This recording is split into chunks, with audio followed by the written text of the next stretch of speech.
Hi everyone, this is the third video in the HJ-Y3 Tricopter build series.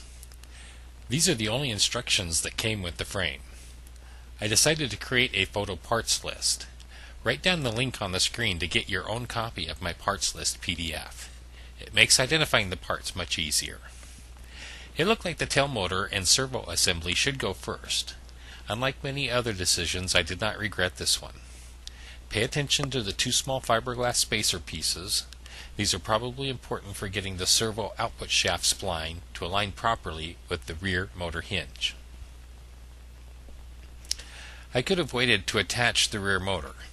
As with many decisions, I ended up reorienting the rear motor. With the low quality of the hardware, you don't want to screw these screws in more than once. I installed the fiberglass part on the bottom of the rear motor hinge. And sorry, I forgot to document installing the pin into the rear motor hinge. Here I'm installing the set screw to capture the hinge pin.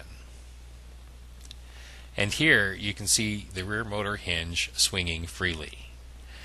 Next, I started assembling the tail, and before I installed the rear motor servo, I remembered to use the radio to center the servo. Here's the tail fully assembled, and some close-ups of the rear motor.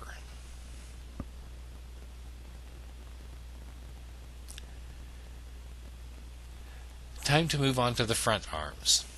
It was helpful to see how they went together, but once again, as you will see later, my first idea for mounting the motors was wrong. Okay, getting close. Now for the main body.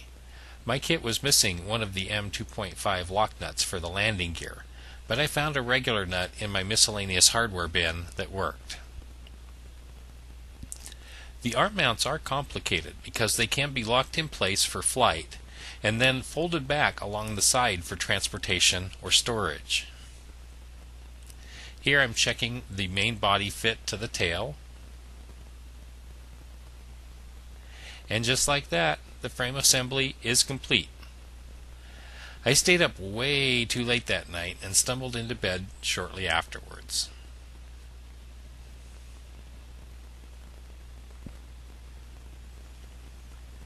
Yeah, that was a kind of rough day. Just used a screwdriver, some heck wrenches, and some needle nose pliers for holding stuff. In part 4, we'll install the motors, the ESCs, the power distribution, the battery, and the wiring. And thanks for watching!